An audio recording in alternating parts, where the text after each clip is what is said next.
This is 345 Delta Foxtrot, ready to record another YouTube video. This is my standard disclaimer. Please take a few seconds to check it out.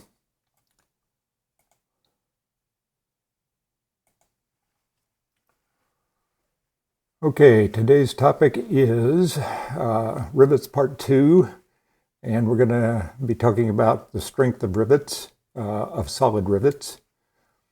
We'll do pulled rivets or blind rivets or pop rivets, whatever you want to call them, in a later video.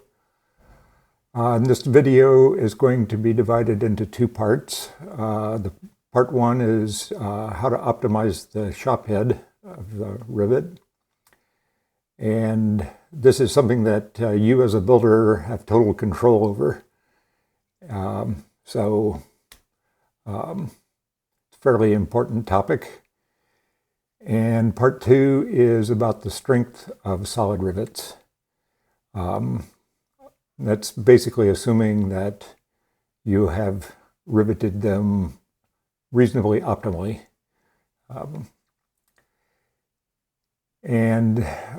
Part 1 was about tools for riveting. And I'll leave a link to it in the description. It's not required for this video. It's kind of a separate topic. Okay,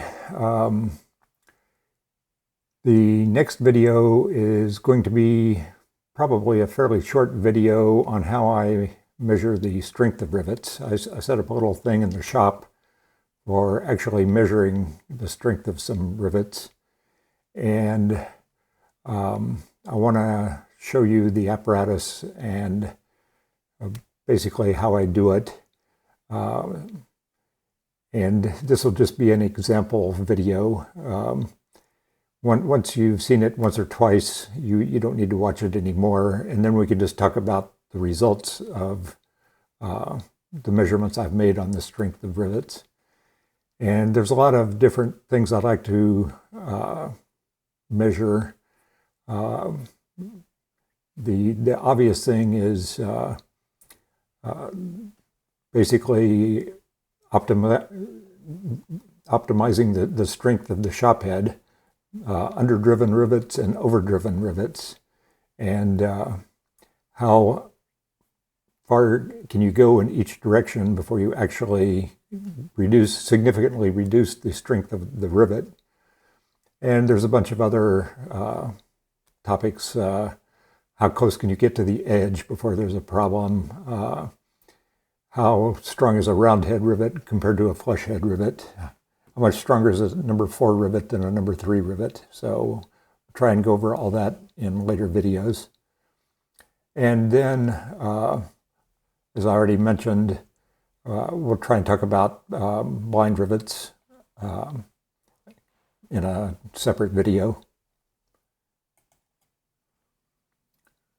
Okay, first we need to understand just a little bit about the forces on a rivet.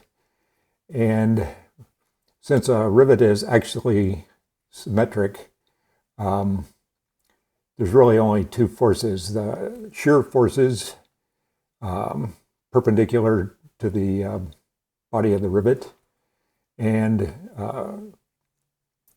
tension forces. That's basically if you're trying to pull the rivet apart, pull the factory head and the shop head in opposite directions.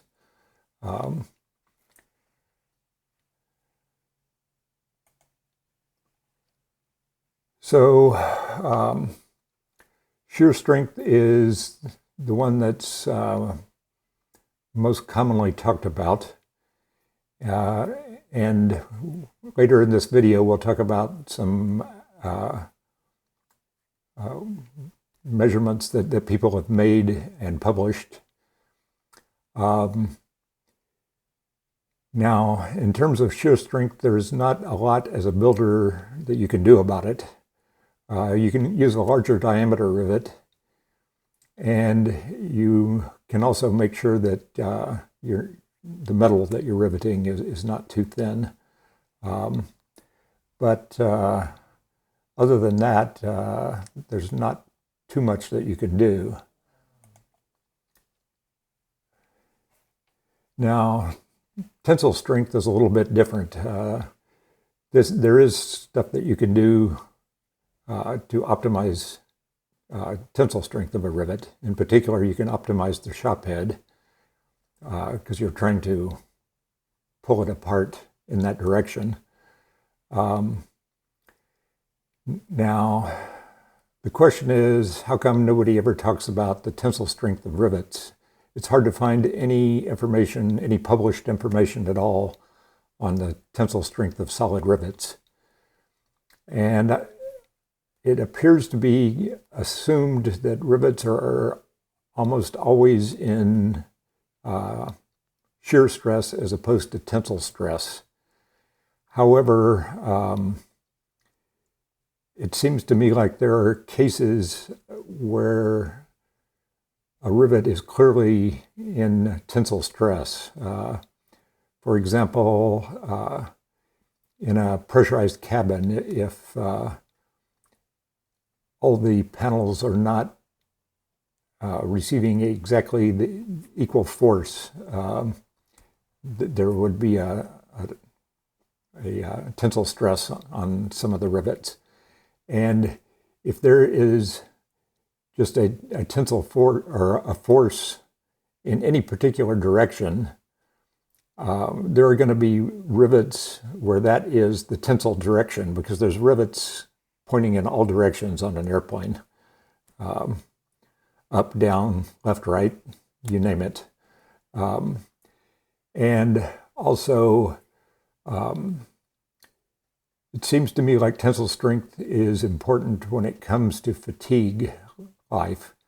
A fatigue life is a little bit different than just the strength. The strength is if you pull it apart, and how hard can you pull it before it just kind of instantaneously comes apart.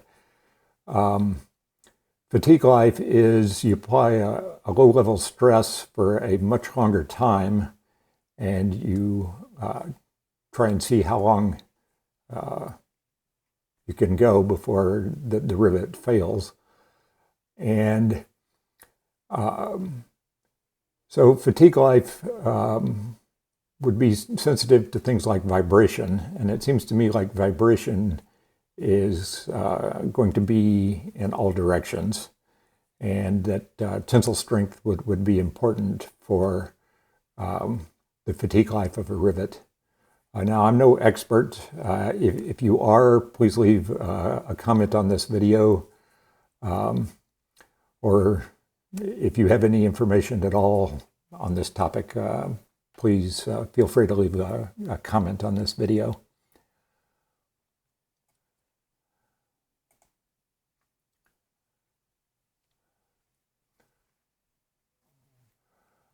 Okay, so the things that you can do to optimize tensile strength.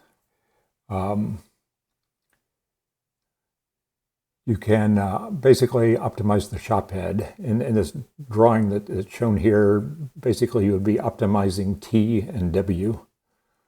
You can make sure that there's no deformed shop heads. There's a virtually infinite number of ways that you can screw up a rivet.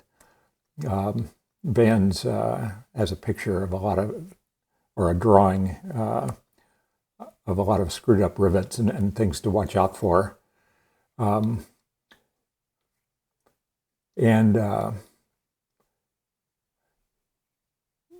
If you need more information on just riveting techniques, there's lots of other videos on how to rivet, how to make sure that your rivets are set properly.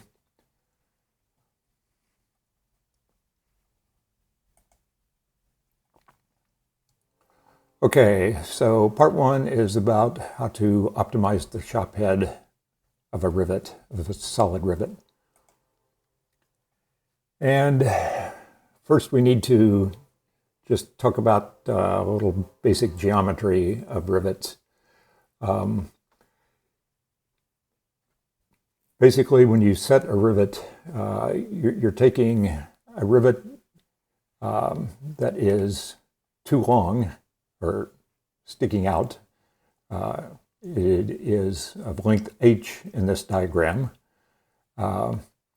and you're squeezing it or pounding on it to reduce h down to a thickness t, and when you do that, the width W is going to increase. Now, the amount of volume of this rivet is not going to change. There's no aluminum magically appearing or disappearing. All you're doing is pounding on it and changing the shape of a given amount of aluminum. So if you just take the volume beforehand, before you set the rivet, it's pi r squared h. It's just the volume of a cylinder. Pi r squared is the area of a circle, and h is then the length of the rivet. And then the volume afterwards is just pi r squared, and now r is w. So it's pi w squared times the, well, I'm sorry, there's a factor of 2 because r is w over 2. And times the thickness, t. And you just set those two equal, and because, like I said, there's no aluminum magically disappearing or anything here. So the volumes have to be equal before and after. And you cancel out the pi's and any other constants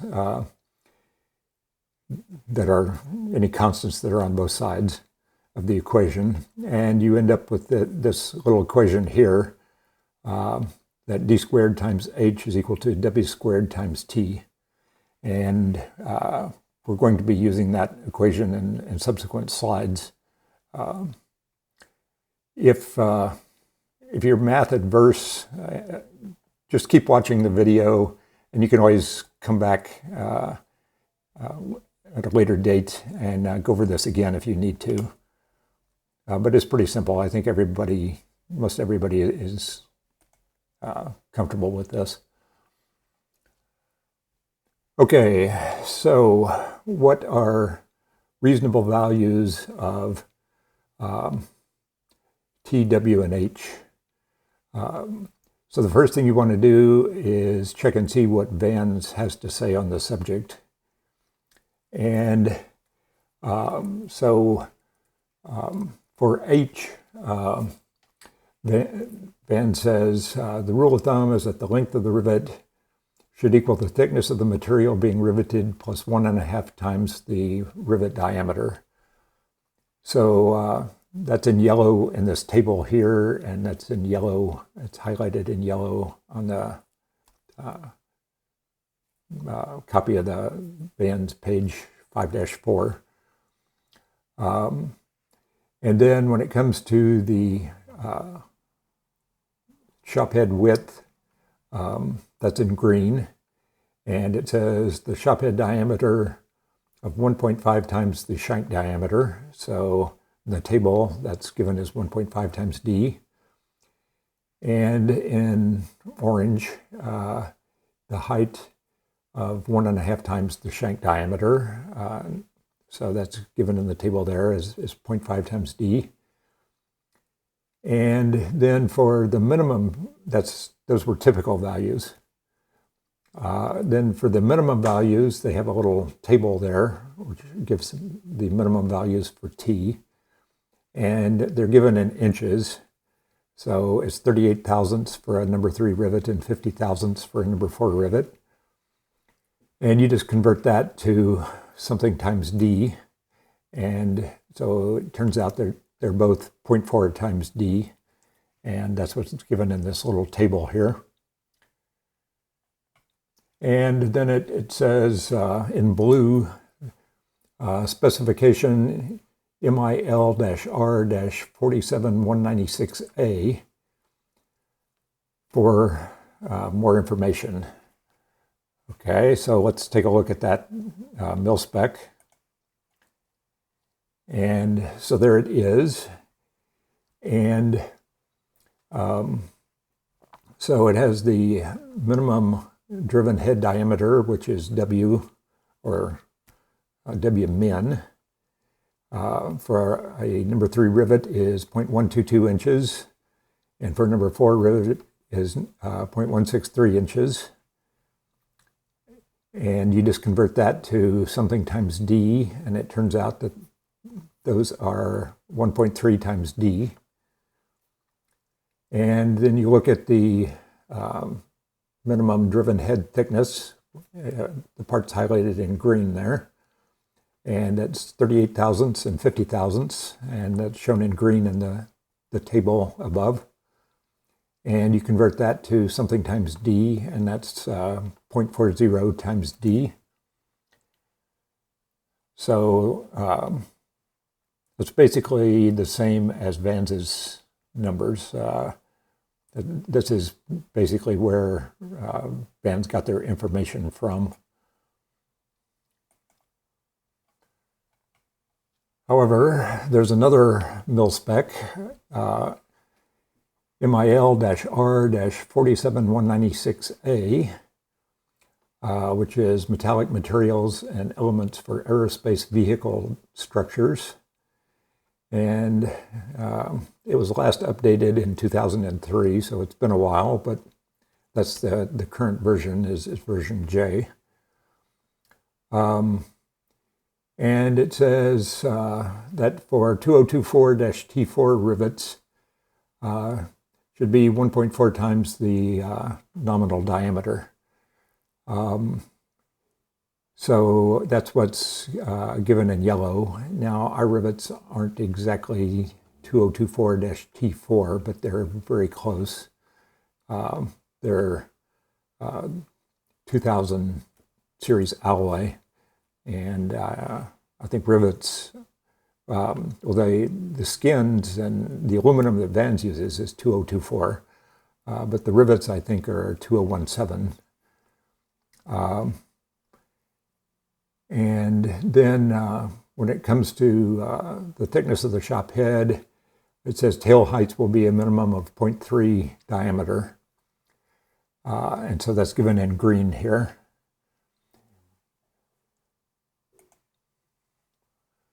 Okay, so we have 3 different sources of information, and those are all given in this table here. Vans, MIL-R-47196, and MIL-HDBK-5 Rev J. And so you look at W min, and we've got 2 different values, 1.3 and 1.4. So I just went down very quickly and took a rivet and riveted it the absolute minimum amount so that it didn't fall out. You can push on it with your fingers and it does not fall out, but it is nowhere close to being optimally riveted. And I measured that, and it was 1.0 times D. So a value of 1.3 times D does not seem at all unreasonable to me. And that's the value I'm going to be using in these subsequent slides here. And then for T-min, I wasn't quite as concerned about that. It's going to turn out that even for 0.3 times D, the thickness of the shop head is going to be thicker than the skins of the airplane, thicker than what you're riveting. So I think that should be adequate. So that's why I chose the value of 0.3 times D.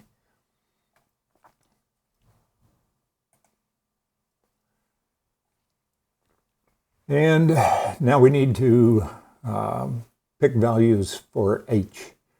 And pretty much everybody agrees that the nominal value of H should be 1.5 times the diameter of the rivet. I've seen that many times in many places, and that's also what Vens says is the typical value. So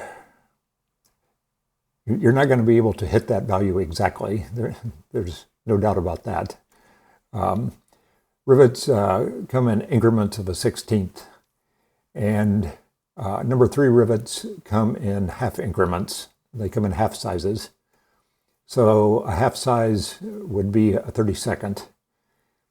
And so if you just take H plus or minus a 64th, then there's a rivet, an existing commercial rivet length somewhere in that range.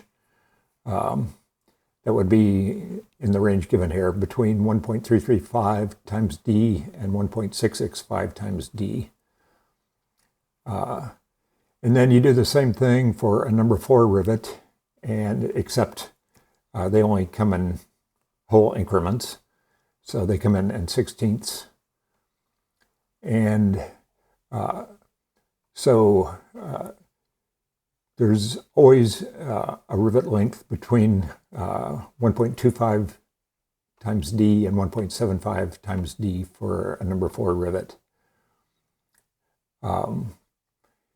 So for the subsequent slides, I'm going to use those values, 1.25 for H-min and 1.75 for H-max. That's easy. You can easily find a rivet in that range for a number 3 rivet. That should be no problem at all. You have to pay attention and make sure that you get a rivet in that range for number 4 rivet, but it's always possible.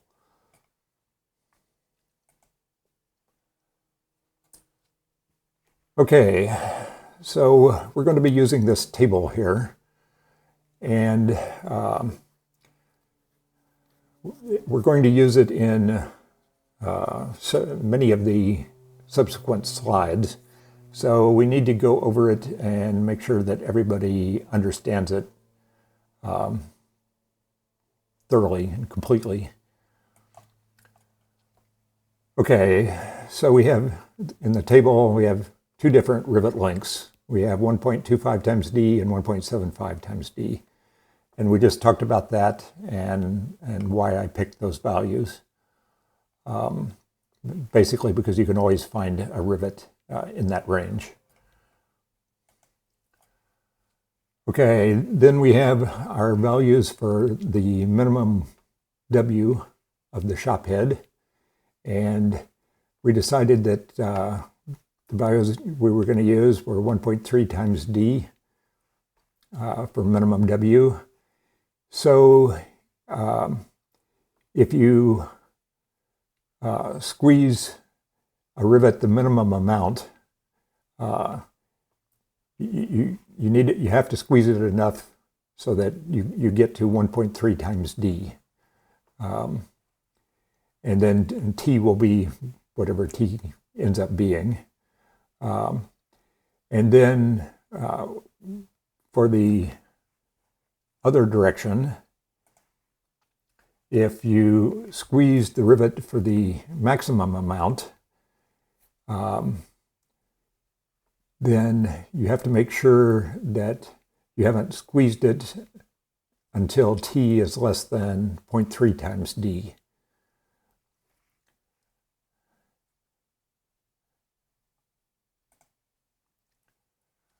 Okay, now what we want to do is we want to fill in the blanks in our table using the formula that we derived on the previous slide. Oh, actually, this is, I didn't use a superscript here. It's D squared times H is equal to W squared times T.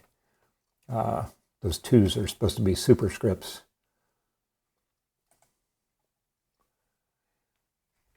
So that's a pretty simple formula. You just do the calculation, and this is what you end up with.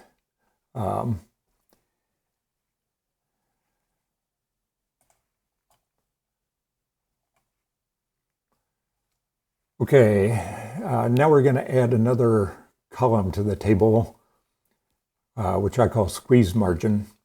And that is just the difference between Tmax and Tmin. In purple, it's the minimum amount that you can squeeze a rivet, and the green amount is the maximum amount that you can squeeze, the value of T for that amount. And so that's just 0.74 times D minus 0.3 times D. And we'll talk about a little bit more later about what that is and why it's on the table. Okay, so you look at the numbers in the table and you see a problem.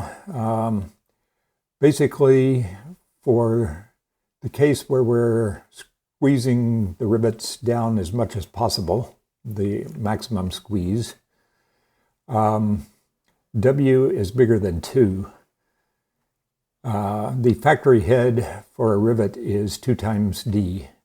So that means that we've squeezed the rivet so hard that the shop head has gotten bigger than the factory head in diameter.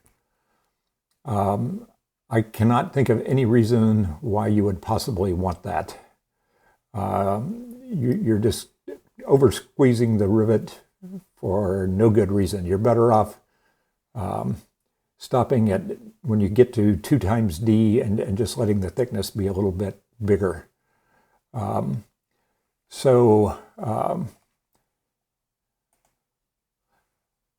just corrected that. I said there's absolutely no reason for W to be bigger than 2 times D.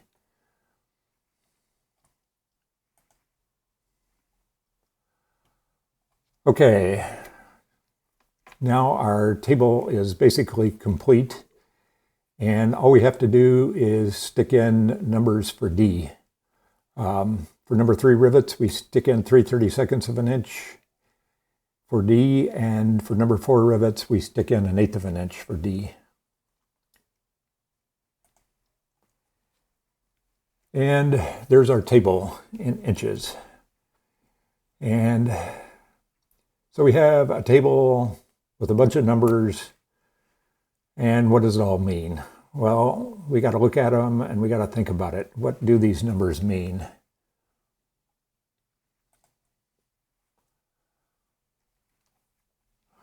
Okay, so the numbers in green are when we squeeze the rivet the minimum amount, and so the width of the diameter of the shop head is going to be the minimum amount, and it's 0.1219 for number 3 rivets and 0.1219 inches, and 0.1625 inches for number 4 rivets.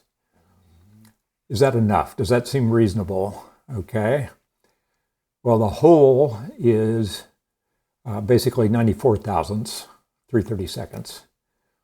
So we have 122 thousandths minus 94 thousandths. So the shop head is 28 thousandths bigger in diameter than the hole. And so that's 14 thousandths on each side, or on all sides, since it's axially symmetric. That's not a lot, 14 thousandths. That's the skins that Vans uses are 16 thousandths thick. So that's less than the thickness of a skin, and those skins are definitely not very thick. Just look at them edge on. There's no reason to get too excited about it. It's probably okay. And I did take that one rivet and squeeze it the minimum amount, and it appeared that there was some margin there. So we'll just call that okay for now. Basically, this is why my plan is to actually measure the strength of some of these rivets. And we'll find out. We'll actually measure it and find out if these rivets are actually strong enough. Then in yellow, we have the thinnest shop heads. That's when we've squeezed the rivet the maximum amount. And that's 28 thousandths for a number 3 rivet and 37 thousandths for a number 4 rivet. And that is considerably thicker than the skins. The skins are only 16 thousandths thick. So those seem like perfectly reasonable numbers to me. In fact, they're, even for a number 3 rivet, it's close to twice the thickness of the skins. So if the thickness of the shop head is twice the thickness of the skins of what you're riveting, then I don't think that there's any particular reason to suspect a problem with the rivet. Okay, now we just take the same table and we multiply all the numbers by 16. And so instead of being in inches, all the numbers in the table are in 1/16ths of an inch.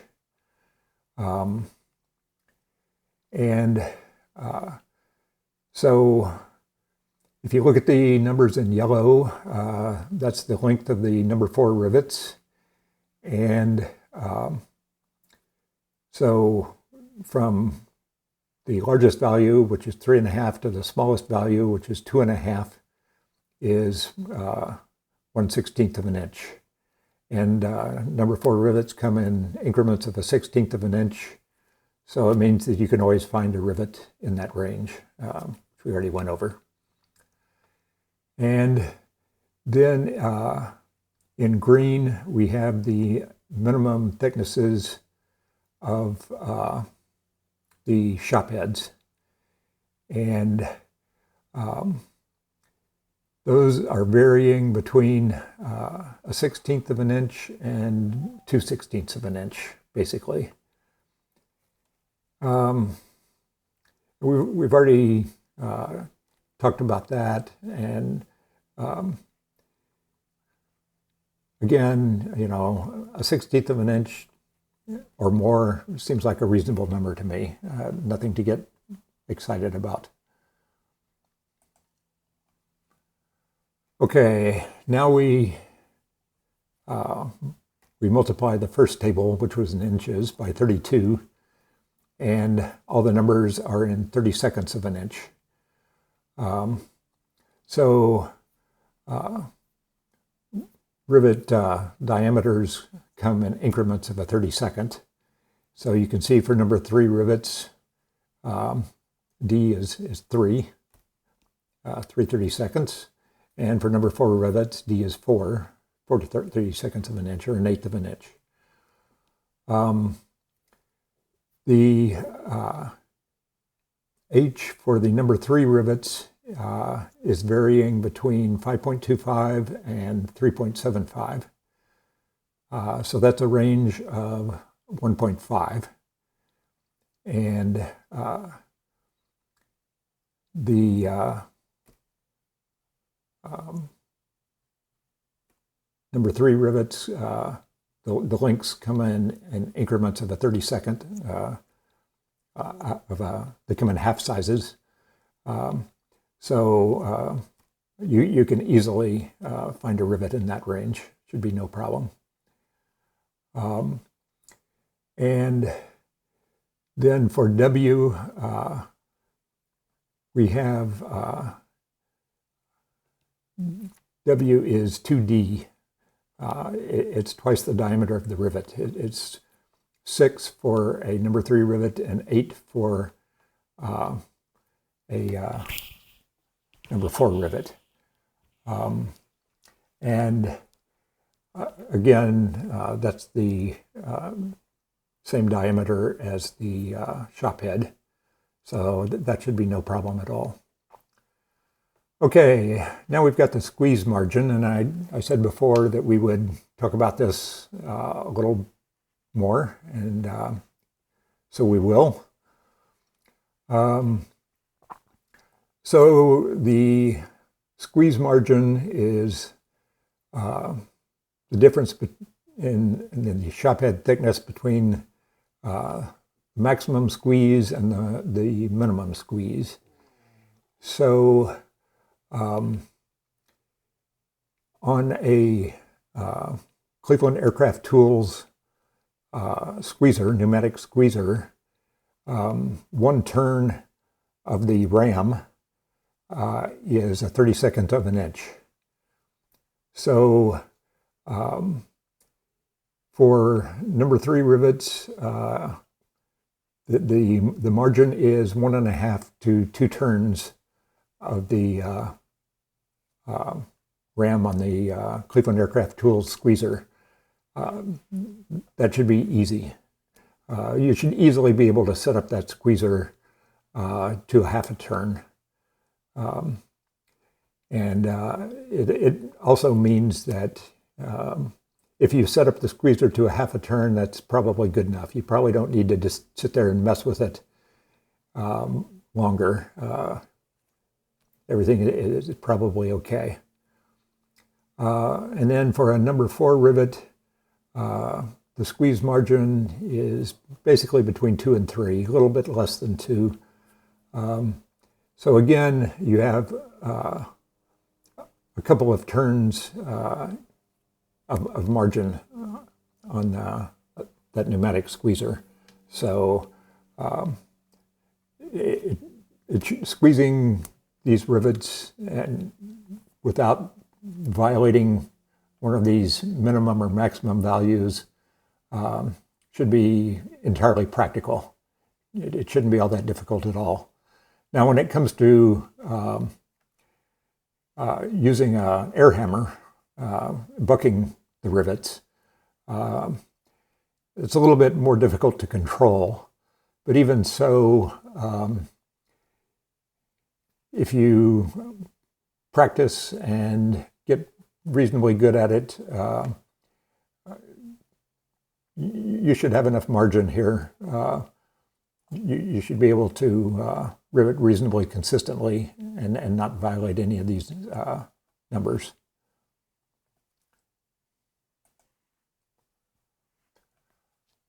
Okay, this is the same table in millimeters. There's not too much to see here. One thing that you can do if you don't have a Cleveland Aircraft Tools rivet gauge, and you want to know the height of your rivet, if you're trying to find out what length of rivet to use, you can just use like a steel ruler in millimeters. And for a number 3 rivet, you want the length of your rivet to be 3 to 4 millimeters. And for a number 4 rivet, you want it to be 4 to 5.5 millimeters. There's, buying a rivet gauge is not all that expensive, and I recommend that you do that. But if you want to actually measure it with a ruler, this would be a fairly straightforward way to do it. Then the thinnest shop heads are given in yellow here, and the thickness of the shop heads is less than 1 millimeter. So that is getting fairly thin, but it's not really cause for concern. But it should give you a feel when you just look at your shop heads after you've riveted some rivets, that the thickness of the shop head should be right around 1 millimeter. If it's not, then you want to get out your rivet gauge and see if something's wrong. And then the thickest shop heads are given in green in this table, and they should be 2 to 3 millimeters thick. And again, if things don't look right, get out your rivet gauge and start measuring things and see if something is wrong. Okay, in my last video, I talked about the possibility of building your own rivet gauge instead of buying one. I think they're only like $15, so you're not going to be saving all that much money. But one thing that you can do is you can build a better one than what you can buy. The Cleveland Aircraft Tools rivet gauge only gives you holes for the typical value, not for the minimum or maximum value. My experience has been the maximum value is not all that big a deal unless you just drive the crap out of your rivets. But the minimum value, it would be very nice to actually have that on a gauge, and if the rivet is smaller than that, rivet it some more, or squeeze it some more. And if you can't for some reason, then you need to start thinking about drilling it out. All you have to do for WMin and WMax for both rivet sizes, you can just read those values off the table here. This is our table in inches. And now one thing that you need to pay attention to is for W typical. You might think that what you want to do is you want to take WMax plus WMin and take the average. That is probably not what you want to do. For a number 3 rivet, if you do that, you'll end up with basically 155 thousandths. However, most everybody considers the typical value for W to be 141 thousandths, which is 1.5 times D. This is for number 3 rivets. So I recommend that if you're building your own rivet gauge, that for typical, you use 1.5 times D, or 141 thousandths for number 3 rivet, and 188 thousandths for a number 4 rivet.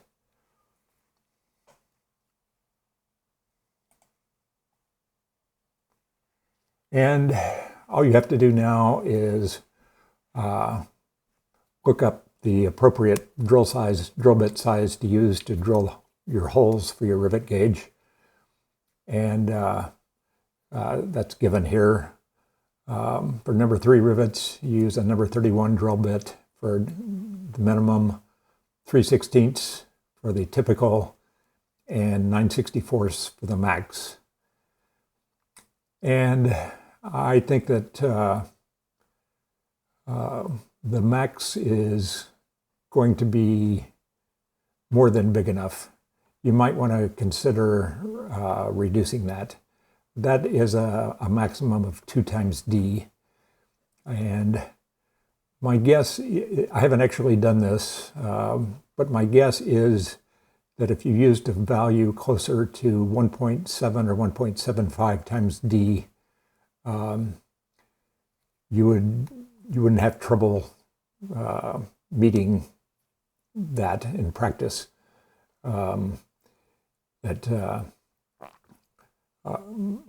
It kind of depends on if you want WMax to be the value that you use to drill out the rivet.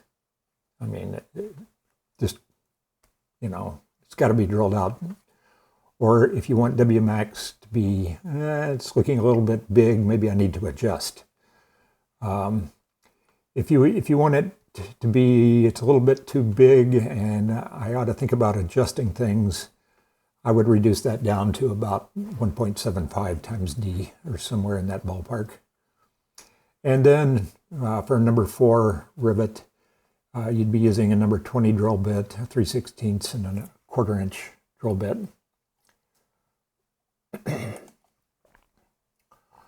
Okay, so we're done talking about optimizing the shop head, and we want to go on to part 2, which is assuming that you have a decent shop head, how strong are these rivets, solid rivets?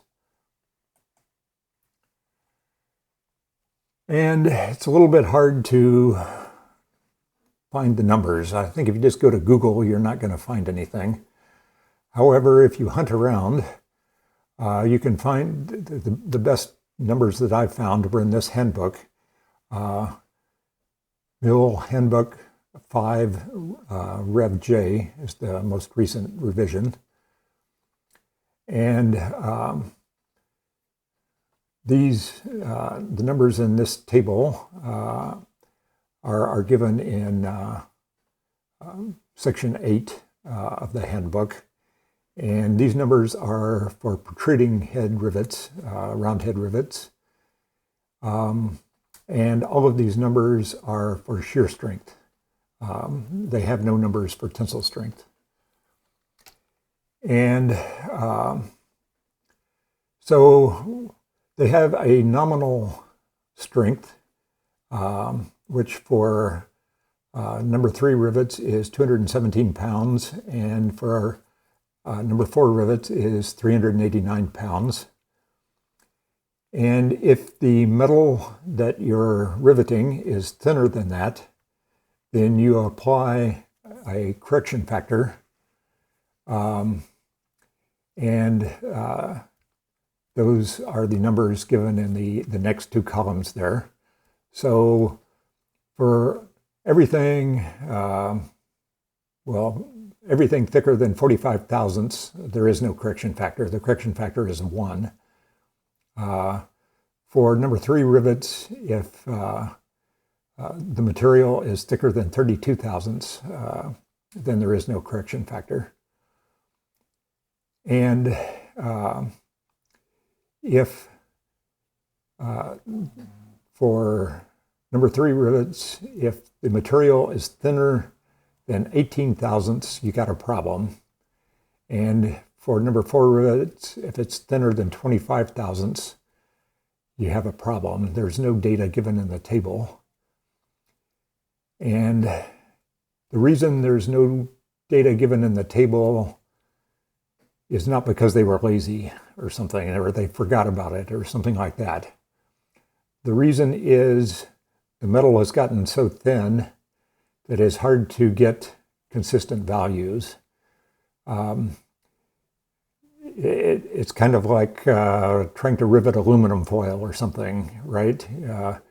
The foil is going to be so thin, it's just going to tear, and the values that you're going to get when you try and measure the strength is just going to vary all over the place, because it's just going to tear.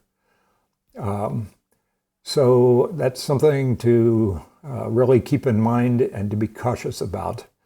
I would be very interested in hearing Vanz's statement on this. Why did they use 16 thousandths skins instead of 20 or 25 thousandths thick? My guess is kind of multiple reasons. One is that's what they've been doing for 50 years, and so they just keep doing it.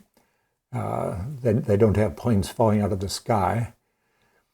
And possibly that's what other planes are doing. I would be very interested to know, for example, what the thickness of the aluminum skins are on a Cessna 172.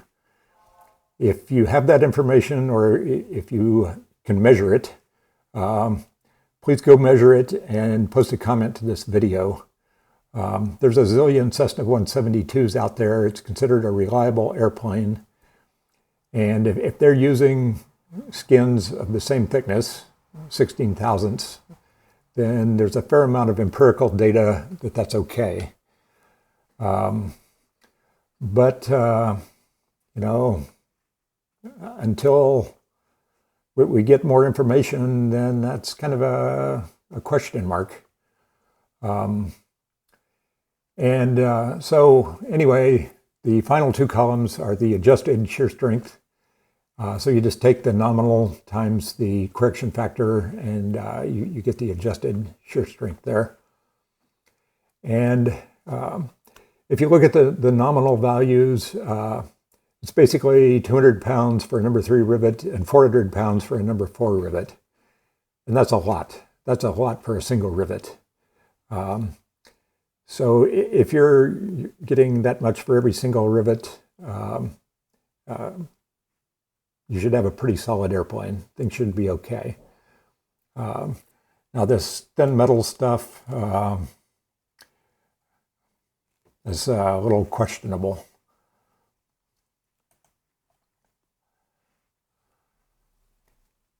And this is what that handbook has to say about it. You go to section 8.1.2.1. Basically, it says that if the thickness divided by the diameter is less than 0.18, you got a problem. And you got to actually go start measuring things and make sure that everything is okay. And if you do the little calculation there, that for a number 3 rivet, it says that anything below 17 thousandths, you got a problem. And we do. The skins are less than 17 thousandths. And for a number 4 rivet, if you're riveting metal that's less than 23 thousandths, you've got a problem. And that's for round head rivets. For flush head rivets, it's even worse. And that's if the thickness over the diameter is less than 0.25, you've got a problem. And for number 3 rivets, anything less than 23 thousandths is a problem.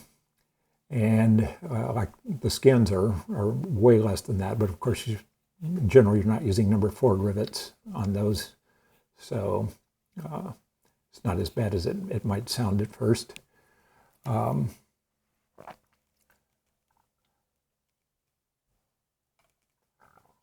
see. I'm sorry. I think I said that wrong. Okay.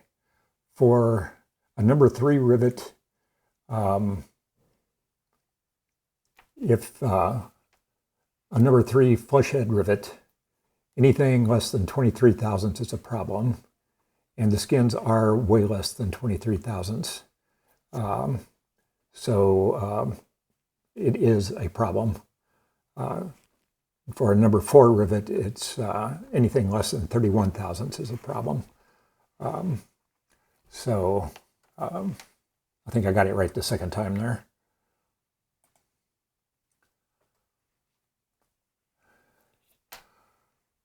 Okay, those previous numbers were for round head or protruding head rivets. These are the numbers from the same handbook for flush head rivets. And again, you can see the nominal values are the same. 200 pounds for number 3 rivet, 400 pounds for a number 4 rivet.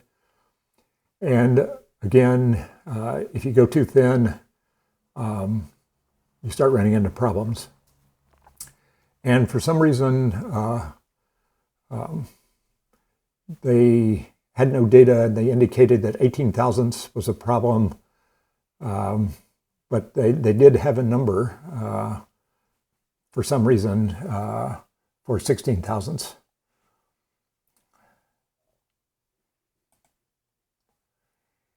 And these are for flush head rivets that are countersunk.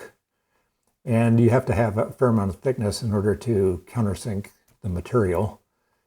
And basically, according to this table, the material has to be at least 40 thousandths before you should countersink it for a number 3 rivet, and it should be more like 50 thousandths before you countersink a number 4 rivet. And again, the nominal values are the same, 200 pounds and 400 pounds.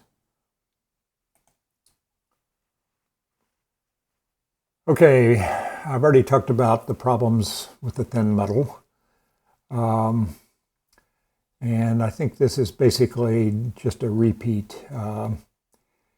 The summary is it's a potential problem. And just keep it in mind.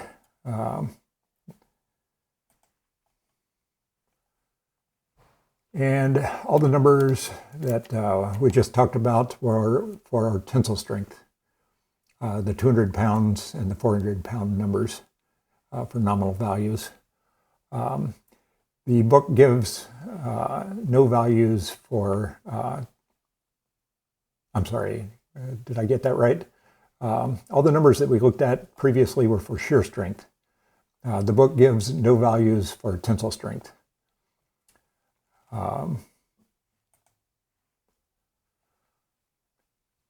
Okay, if you made it through this entire video, congratulations. It means that you're actually thinking about what you're doing. I suspect that most of the people building Vans kits are not thinking about what they're doing. Vans has over 10,000 planes flying that people have built, and each plane has more than 10,000 rivets easily. So all total, that's more than 100 million rivets.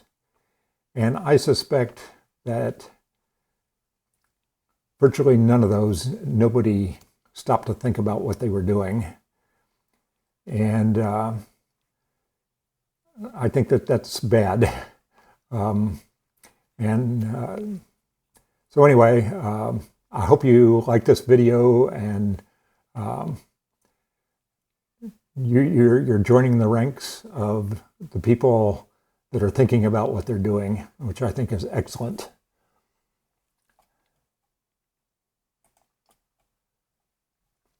Okay, if you want to recommend this video to other people, the way it works for the YouTube algorithm is you subscribe, give it a thumbs up, or leave a comment, and that will cause the algorithm to recommend it to other people with similar interests.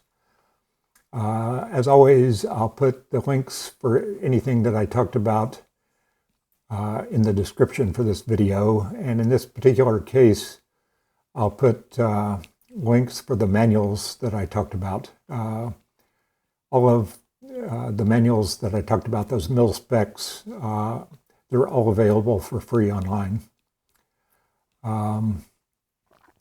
And then, as I already mentioned, the next video is going to be about how I actually measure the strength of rivets. And so we'll go down to the shop and actually measure a couple, probably one in tension and one in shear. And that's it. Thanks for watching.